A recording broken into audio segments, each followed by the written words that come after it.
You need to know this. Russian President Vladimir Putin announced earlier today that Edward Snowden is still inside the transit zone of Moscow's International Airport. Speaking in Finland, Putin said that despite claims from U.S. officials, Russia has nothing to do with Snowden's plans, and he reiterated that Russia would not be extraditing Snowden to the U.S. The Russian president told reporters that as regards handing him in, we can hand over foreign nationals only to a country with which we have an agreement about handing over criminals. We do not have such an agreement with the United States. Meanwhile, lawmakers in the U.S. are continuing to denounce Russia's involvement, or lack thereof, with Snowden. On Monday, Secretary of State John Kerry called on authorities in Russia to do the right thing and prevent Snowden from leaving Moscow, while White House Press Secretary Jay Carney said that the U.S. was expecting Russia, quote, to look at the options available to them to expel Mr. Snowden back to the United States to face justice for the crimes with which he is charged.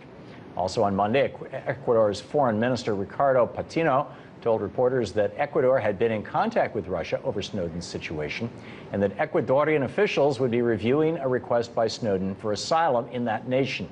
So, will Russian authorities change their minds and decide to intervene, or will Edward Snowden's globe-trotting journey to freedom be allowed to continue? Joining me now for more on that is Michael Ratner, attorney, president emeritus of the Center for Constitutional Rights, and one of the U.S. attorneys for WikiLeaks and Julian Assange. Michael, welcome back. Tom, it's always good to be with you. It is great to see you again, sir. Let's backtrack for a second. Are you surprised, first of all, that China and the Hong Kong officials allowed Snowden to leave and go to Russia? No, I don't know what to make of it. I mean, I think Snowden said when he went there, he had hoped that Hong Kong would consider keeping him there as a free person because they had very good free speech protections. But of course, you have China as well there, and then you have huge pressure from the United States.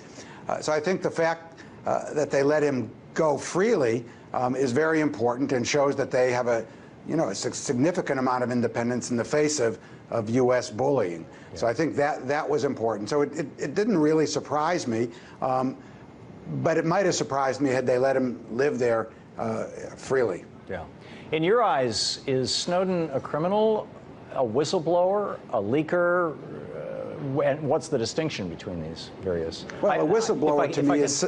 If I could just interject, I've been noticing for the last 2 days the Financial Times, which is an internationally respected kind of, a newspaper that many people consider a standard, has used the word whistleblower exclusively to describe Snowden, whereas in the United States, the New York Times and Washington Post have pretty much exclusively used the word leaker.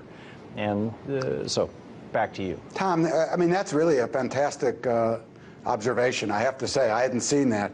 But a whistleblower is someone who reveals criminality, deceit, particularly by governments. It could be by corporations.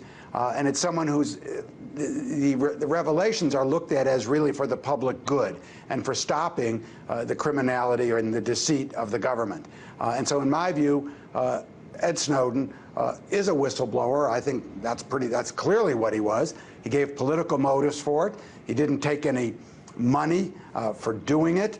He could have sold those secrets to lots of people. He could do lots of different things. He did it for political motivation, really to try and end what he considered the massive surveillance system that is monitoring everything you and I and citizens and people all over the world do when they communicate with each other. So he's clearly a whistleblower. He's not a criminal. I mean, under our domestic laws, they're going to try and make him into a criminal. But what's most interesting about the charges is they've charged him with a couple of counts of espionage. There'll be more, I think, if they ever get a hold of him. But there's a couple of counts now. And espionage is considered by the countries of the world to be a political crime because it's considered to be one around, that you do for political reasons. And therefore, they actually don't extradite generally for the crime of espionage. And so it's not really, it's an exception in almost all the extradition treaties.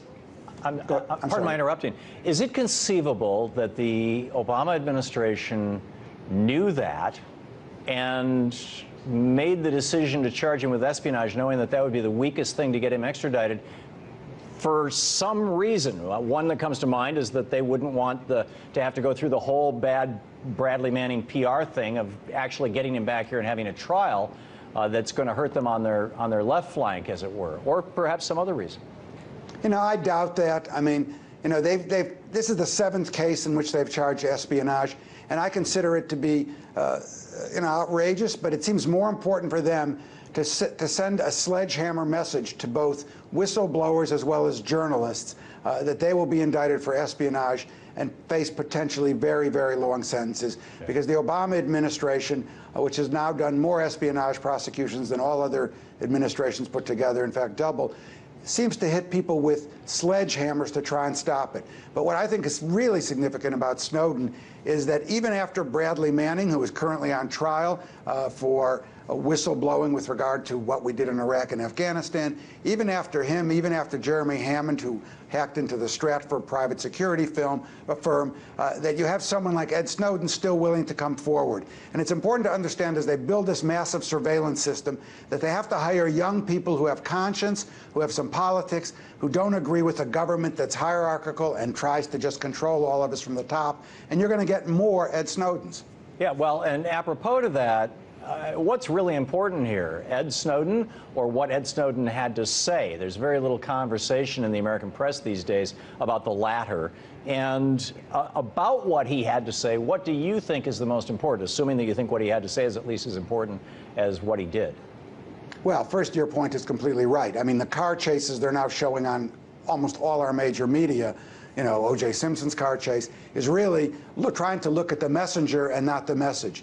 And I so wish we would focus on the message. But in this country, there seems to be a group together in the same little bottle of the Congress, the executive, the court, and also the major media, to all say, well, let's not look at this, let's look at the messenger. Look, at what's important here is not that he said that we're all being surveilled because, or that the Hong Kong people are being surveilled, or the China, because governments know about each other's surveillance. What's important is that he told the American people and people all over the world that it's a massive surveillance system, that everything you do is surveilled, all your emails, all your phone calls, all your Twitter messages, all your text messages, all of this is being grabbed in by the super vacuum cleaner. You are transparent completely in your lives, and you better do something about it. Let's debate that. Let's do something about it. That's the message this government of ours, all of its branches, and the major media